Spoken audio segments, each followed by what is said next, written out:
Okay.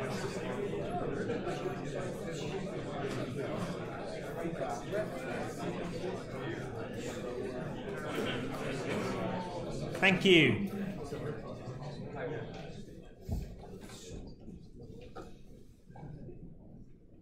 So there are a few questions on Slido I just want to answer. So firstly, how different is C#, C++? Very different, I think. It's at some point, a lot of these programming languages, they have the same kind of style and the same roots. Its previous knowledge of C++ will be beneficial, but not specifically for this course, just beneficial generally. The more languages you know, the better the easier you'll find learning new languages. So yes, it's beneficial, but it's quite different. So concerned about course, well, firstly, what ASP technologies we're going to be using. That's what we're talking about today. So that'll be this next part of the lecture. And then there's the concerned about coursework 1, which I'm sure a lot of you are. I don't, like I am, because this is the 3rd year I've taught it. And I have been going full on extreme at you about how this is challenging, it's going to be hard, it's difficult, you need to start working. And that's because previous years, I'm talking to people who are going to start working a week before the end of term, really. The danger is that when I say things like that, those people don't care anyway. And it's actually the people who would be working, it's the people who work well anyway who then end up in a bit of a panic. But I don't know how else to kind of communicate that to you. Do I think you should have started it already? No. Like some people, I think a lot of people have been coming up to me and saying like, oh yeah, I'm reading ahead in the notes. That's perfect, that's great. So we haven't really got started. I haven't taught you the framework yet. That we start on next week. So from next week, you should really be coding in your own time. Not working on your coursework, but just learning the framework. So in teaching materials on Blackboard, where is it? Well, a couple of things really. There's a practical exercises.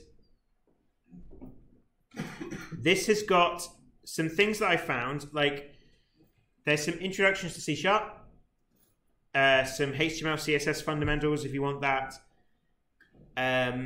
Now this thing, the full tutorial that I've said do this, which gives an error, nice. But I've put it's so important I put it in different places. Teaching materials. And then your first, probably here. Okay, full coding. Like, you should complete this before starting your project. Great, thanks, Blackboard. I don't know if that's because Blackboard, yeah, that must be because Blackboard is broken right now, I think. In the big data labs this morning as well for a lot of people. Okay, so that's just Blackboard being Blackboard. Okay, so what I'll do is I can full coding tutorial.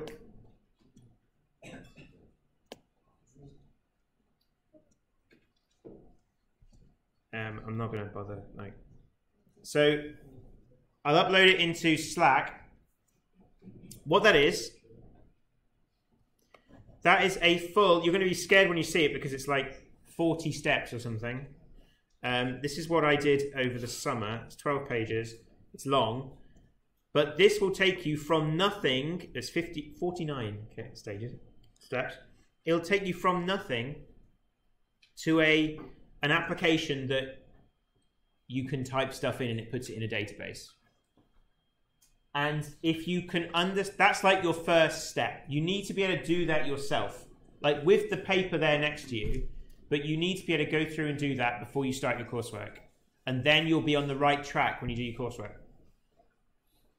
I'm going to be doing this next week. This is what I'm going to do next week, is go through that.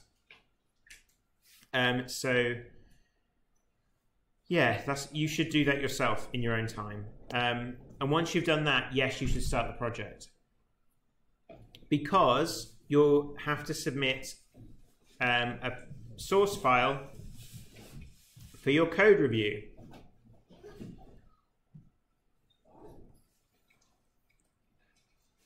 So code reviews. I would like to think that somewhere else in your course you do something about code reviews. Probably with Elena, I'd have thought, but probably not until this, that'll be this semester. So code reviews. The human eye has an almost infinite capacity for not seeing what it does not want to see. Programmers, if left to their own devices, will ignore the most glaring errors in the output, errors that anyone else can see in an instant. This is 100% true. There's a weird psychological thing with game development, where game developers subconsciously know where the bugs in their code are, so when they test the game, they avoid the areas where there are bugs. And it happens, and you can try and stop yourself doing that, but you don't, and you'll do it. And this is why code reviews are important. It's important for someone else to see your code. So a code review, basically, if you're in a team, working in a very big team, maybe you're working on a piece of code, like a code base that has as many people as there are in this room working on it. One of you finishes a feature and someone else looks over your code and reviews that code and doesn't let you put it back into the main project until it's met the standards that are required. It improves standards of the overall project and is a really good learning tool for everyone involved. It's how you're going to get better as a programmer throughout your career. It's through code reviews. It's through seeing other people's code, people telling you what you're doing wrong, or people saying to you, oh, that's a really good way of using that thing. They should not be personal or aggressive. They should simply identify positive and negative aspects of your code. And the last thing I want is for the first time that this happens to you to be when you've got a job. Because that's way more stressful than doing it here. There is a video there from someone explaining code reviews from a more practical standpoint. So what should you do as a code reviewer? You're going to be reviewing someone else's code this semester. So what should you do? You find and identify bugs. And that's finding and identifying bugs, in this case, without running the code itself. So that's actually properly looking and understanding what's going on. Checking the source code sticks to the project standards. In our case, the standards are my mark scheme. So is the code sticking to the coding conventions and standards that I have told you I want you to stick to? Check that the variable and method names are descriptive and follow conventions. That public variables start with a capital letter, private with a lowercase letter, and that you understand what they mean without needing to put a comment above it to explain what this method does. Check the length of classes and methods. Can they be shortened? Is a method doing more than one thing? If it is doing more than one thing, then you need to split that into two methods. Identify anything that already exists somewhere else. So this is more important if you're working on a big project. Someone might have written this whole method that does something, and you're like, well, we've already got a class that does that. You should have just used that one. In this case, you'll be looking for people who are implementing things that the framework could do for them automatically.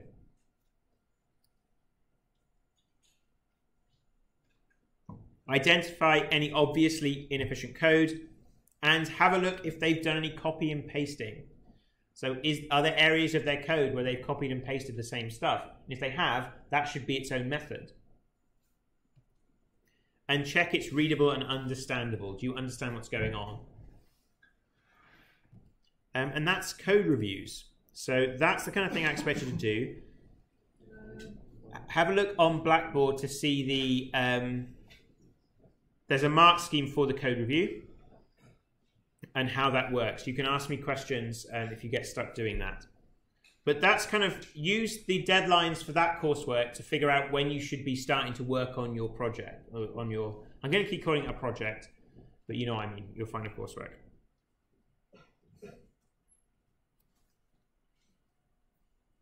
For the rest of today, it's going to be a little easier than the first half of the lecture was. We're looking at ASP.NET MVC, so what we're going to be actually using. The MVC model view controller pattern itself, and then a very brief, like, when I say brief, I mean this is where you download it, Introduction to Visual Studio. So .NET Framework first appeared in the year 2000, but took a while to be recognized as a big step forward. So when it launched, some key features were that it was targeting both desktop and the web. Remember, think back, maybe you can think back to the year 2000, but back, like, the idea that the web was even somewhere where applications would exist was a weird idea, okay? So this was something that was both targeting web and desktop. That was a big deal. There was a separation of code and appearance. It made it much easier to separate code I was doing for visuals to the logic, so we could start working with designers who don't understand that stuff. There was a managed environment and this intermediate code, so that you would code in a high-level language like C#, and then that was put into this intermediate language that was compiled to a native executable code in a managed environment. So it was doing stuff like the memory allocation and all that stuff was going on behind the scenes, and was just doing that for you. And it made code more reliable because it was using this managed environment. There were lots of languages. There are currently over 20 languages you can code in for .NET. C# was introduced, and web forms, which was like, before this point, people were kind of manually writing their forms and stuff, whereas web forms was a way of automatically creating these forms dynamically based on what was going on. We don't use web forms now. So I've talked about this already today. The Common Language Runtime is the managed environment for .NET. It has a just-in-time compiler for this common intermediate language, and that language is turned into machine code just before it's executed. There's some caching that goes on, so the same code isn't just recompiled twice. And this environment manages memory. So any memory that isn't needed is garbage collected. And remember I said there's a performance hit for that, which is particularly important in applications like games and web applications. So new things have been added over time. So LINQ, or LINQ, however you want to pronounce it, is Language Integrated Query, which allows you to embed queries directly into code instead of writing SQL statements. You literally use databases like they are classes and objects, and then .NET sorts out all the queries for you, so you're just working with classes. MVC, Model View Controller, the pattern that we're going to be using. The Razor View Engine, which is a really good scripting engine, which is how you'll be writing your actual web pages. So you won't be writing in HTML, you'll be writing in Razor, which is a mixture between HTML and C#. It works kind of like we looked at PHP yesterday, but instead of PHP, you've got HTML and you've got C#. It's really good. It takes some getting used to, but it's very powerful. Display modes, which it gave you the correct page depending on your device, which is actually something we don't want to do now. Okay, that's kind of bad practice if you're giving different versions of your website to people, depending on what they're using. It should just work whatever the size of your browser window. Better JavaScript support, like it's a really, the more recent improvements to JavaScript support in Visual Studio is pretty incredible. Web API for developing applications that don't interface with browsers. bundling and minification, which is, say we've created a horrible mess of JavaScript, it will find a way of making that JavaScript as small as possible, because that JavaScript has to be sent from the server to your client. And it's now open source. And ASP.NET Identity is a membership authentication system which is very powerful and very secure, which you should be using. And Bootstrap templates. So when I've been saying a lot of times how the framework does stuff for you, a lot of the Mart scheme for appearance is sorted out by the fact it's using Bootstrap. That does almost everything for you, but you'd be surprised how many people bypass all of this stuff and make their own way of generating HTML, which is awful. Now I want to talk in general first about the MVC pattern, Model View Controller. Then I'm going to talk about how it's implemented in .NET. And then next week you'll see that more clearly in practical examples. So Model View Controller is an architectural pattern. It was introduced in 1979 as the Thing Model View Editor. But the goal was to separate concerns within an application, to have certain files and methods and classes that dealt with each one of these things separately. You can apply this pattern to any application using any language, but that requires discipline from you to do that. Frameworks enforce this pattern, or at least they make it very hard not to use that pattern. So the framework you're going to be using is very much designed to be used in a model view controller way. And if you try and do something different, you're going to have to break things to get that to work, which people do. MVC works really well with web applications because of the way that they work. So in general, it looks like this.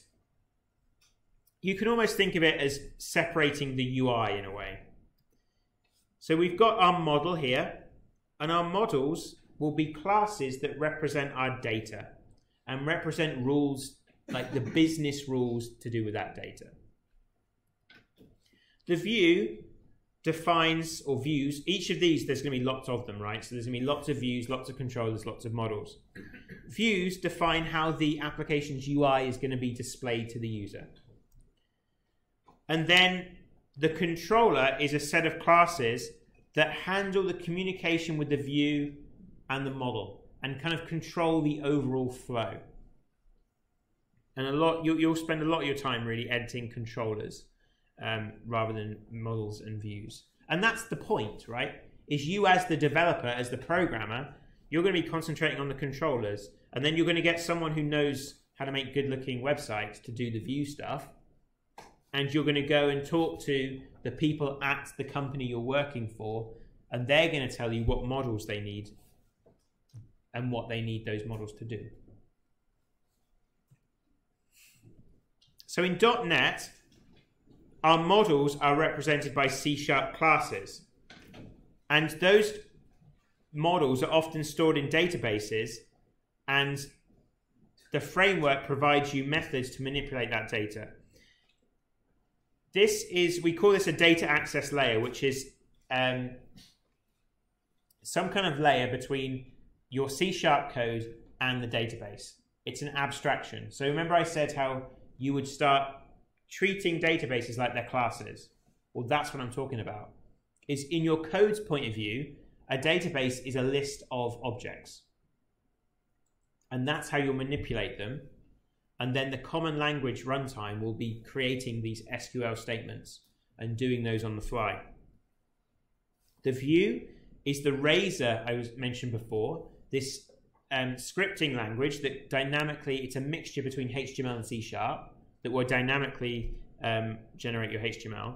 And then the controller classes are classes that manage the relationship between the views. Well, it's a class that manages the relationship between the view and itself, and then responds to user input, talks to the model, and decides what views to render. So it's making a decision. It's looking at the requests coming in, seeing what data comes with it, and saying, right, okay, I want to get, the user needs this view, I need to do this with the model, and is sorting it all out. Visual Studio, so you've got to develop your project in Visual Studio 2017. I very almost like gave in to that just now, but no, you have to do it. You have to submit a Visual Studio project, not the compiled code. Okay, that's what you'll be submitting in here. Because what I'm interested in is I'm going to basically be doing a code review of your code to market. I'm trying to model you working for a company and having to do it the way the company tells you to. There'll be a few of you that hate me for that, but I'm doing it for your own good. Okay, it's a valuable experience, and it hopefully is useful. Lots of people tell me it is. It's essential you're comfortable using Visual Studio if you're going to be a developer. I mean, maybe less so. Like, I'm not saying you're definitely going to be using Visual Studio where you go, but it's something you're going to want to have on your CV, right? And you'll be in situations where maybe things don't work out, and you'll try and find a job in a developer job. Being able to say, yeah, I can work in Visual Studio, that's going to help you a lot. It's also good. I like Visual Studio, mainly because I use it every other day. But that's just, there are other things as well. Some people like others, it's all personal preference, but it is good. And it's free. The community edition is free. You can download it and install it on anything that's got Windows. And the community edition is the same version we've got in labs. So when our lab session starts, it's the same version. You should be able to take your code and kind of pass it backwards and forwards. There are some little fiddly things when you do that, but I'll explain that as we kind of dive into it. I'll give you some tips on making your Visual Studio project stuff a bit more portable. So, MVC 6 versus MVC 5.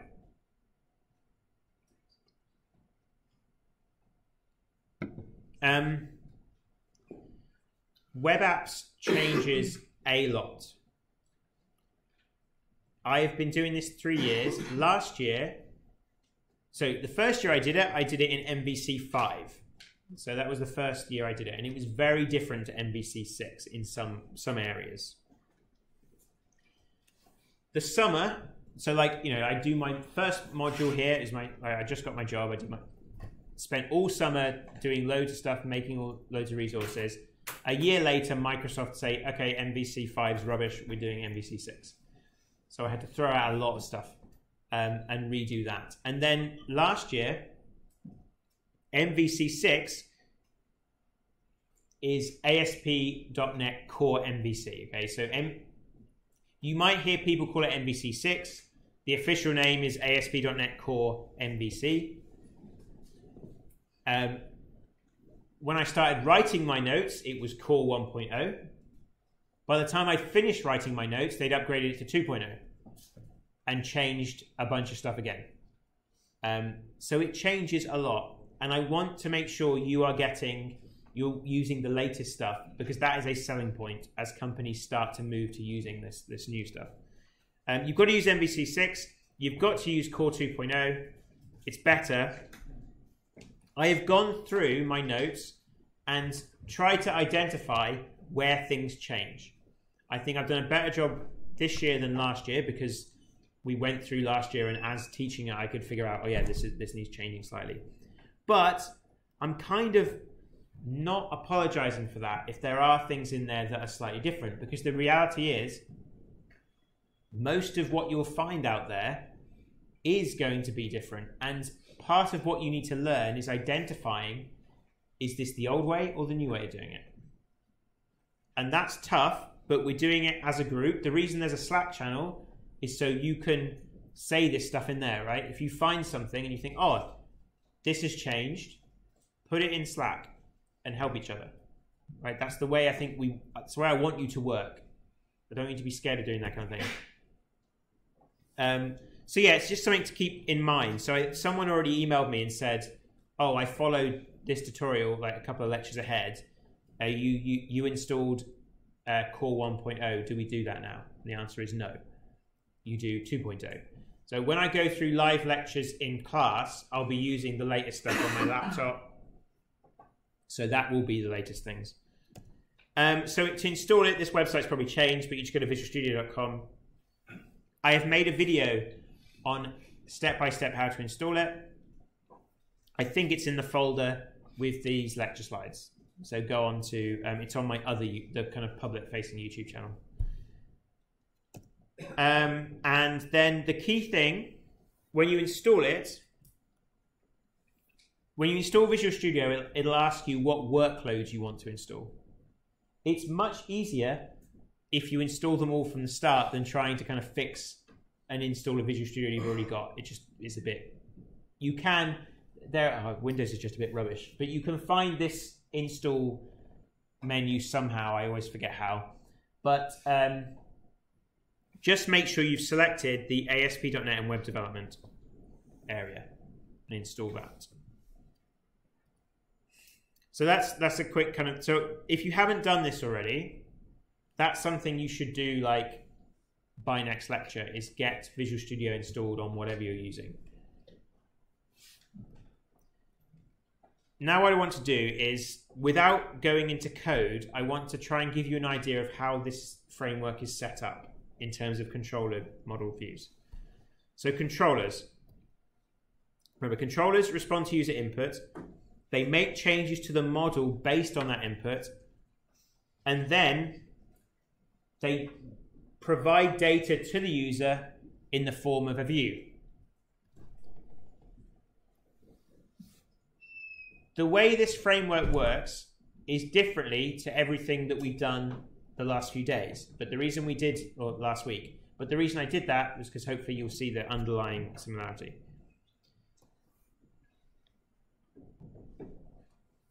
In ASP.NET MVC Core, when the user types in a URL and a path, there is a routing mechanism that takes that URL and converts it basically to a function call.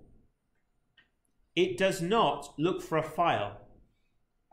It calls a function. It instantiates a controller class and then runs a method in that class. Then that method is run on your server, and in that method, the method decides, based on what data has been sent to the server, which view to use. It then runs some C# in the form of that Razor script, which creates a HTML page and sends that to the user. So here this is in kind of a flow diagram. So this is like key point. In your web application, there is no link between the URL and a physical file.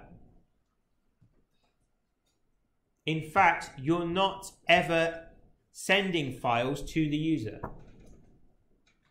You are generating new HTML each time a user comes to your server. A new HTML file, well, the file isn't even really created. It's HTML is made and the HTML is sent to the user. Okay, and then the file really is created on the user's machine, not where you are. So there's no direct relationship between the URL and a file. The URL calls a controller method, which calls a view method, which renders the HTML. So here, this is like the user types in this URL. So we've got the host here and then the path. This is then a HTTP request that arrives at your server. The server then looks at the path and has a thing called a routing system. And the routing system looks at this path and makes a decision which controller does that correspond to. And it does that here. So it would have myController.method and then args. So the way it actually works, the convention is the my here. So if we have a path, the kind of first directory, I guess, that's the controller name. So we've got my controller, and then the end here is the method in that controller. So we have my controller.method, and then our arguments, and that could be through get parameters on the URL, or it could also be post form data. Those arguments go into that function. Then this method is run, and at the end of the method, there'll be a view, and there's a view method that is run, and that view creates some HTML and sends it back to the user.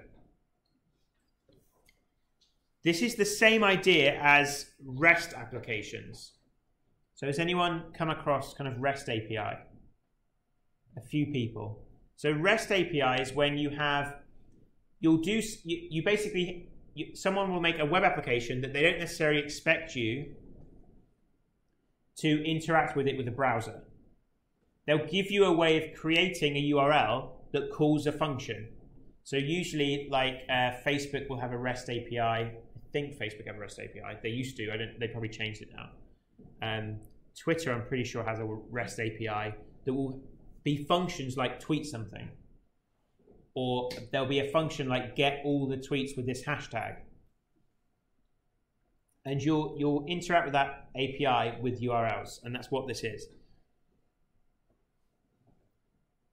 It's also known as the front controller variant of MVC, because the controller is kind of the first thing we go to. So views. The controller is mainly concerned with displaying information in HTML format.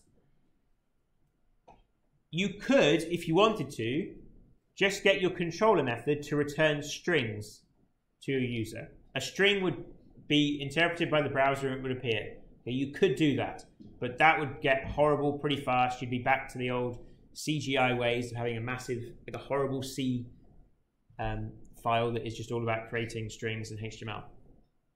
So what ASP.NET uses is a templating system, which is the view. The view, so we kind of add the view here. So let's say we've already gone through this process here once. So this may be the first time we go to the website. So the view has kind of been sent to the user, and that you've got the web page open, and that's your view. And that's where we start here.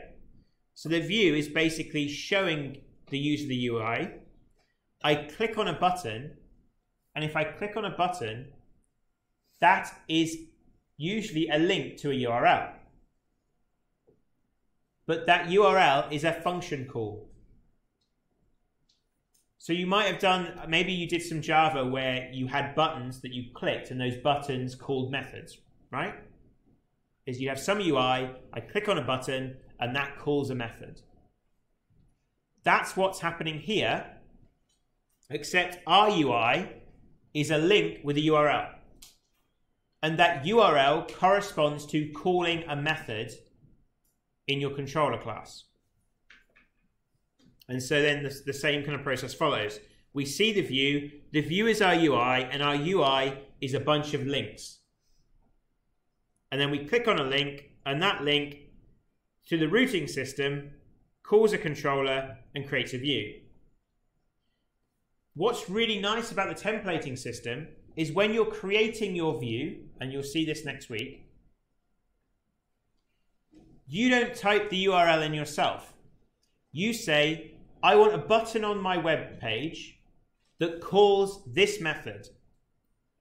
And then ASP.NET looks at that, and it goes through the routing system in reverse. It says, right, if I want to call this method, what URL do I mean? And it automatically creates the link to that URL and sends that to the user. So it allows you to make this application as if you were making just a Java application or any kind of application in Windows, but it's being clever enough to understand, well, this is actually a web application, so it's URLs we're sending backwards and forwards. And it creates those for you. So, like I said, it's not a file-based framework. So a file-based framework would be your views would correspond to files and your URLs would correspond to files.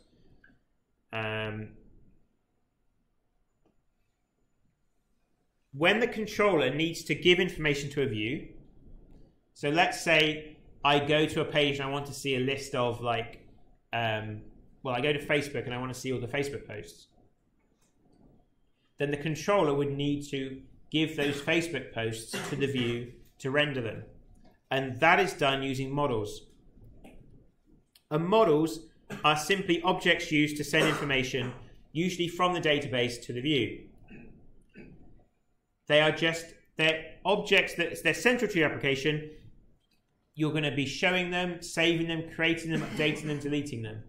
It really is the kind of core of what you're doing. And in Visual Studio, in this framework, your models are just going to be C# classes. You're going to be programming it almost forgetting what you're doing as a web application. And you'll be passing these classes around. And you find that your views, your Razor pages, they are just going to feel like functions as well, that take these models as input. So you'll call a method, you'll be myView, and then input some model, and then that will be creating HTML for you and sending that to the user. And what's really nice is you can create all your classes. There is a way using scaffolding where you can just open it up, create a new project, create a class, click a button, and then you have a web application that has a full user interface to create and view whatever that model is and put them into a database and save it. Because this whole framework, it's kind of circular. It's really hard to teach because there's no easy place to start. You need to kind of have an understanding of everything to understand one of the things. But because of the way this is all related, it can do a lot of stuff for you automatically. That was meant to be a kind of general overview to put some seeds of these ideas into your mind. I would go away, look through these notes again, watch the recording if that's what you like to do, otherwise don't. And then have a look at some stuff we're going to do next time. So that tutorial that I said, I've put the file in Slack. That's what I'm going to be going through next week. I just want to check. Any more questions? I don't know. You should see all the channels, I think. As long as you just see general, that's fine. I tend to be everyone just does stuff in general. Yeah. Any questions? Yeah. Where was the link for the Slack? So the link for the Slack.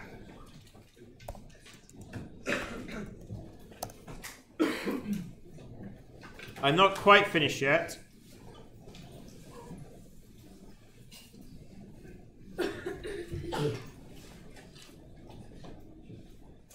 There is on Blackboard on the sidebar, if you click that invite link, that will get you into the Slack. You just sign up with a username and password then. And then the link is something else. It's like the first half of that. But I think that is useful.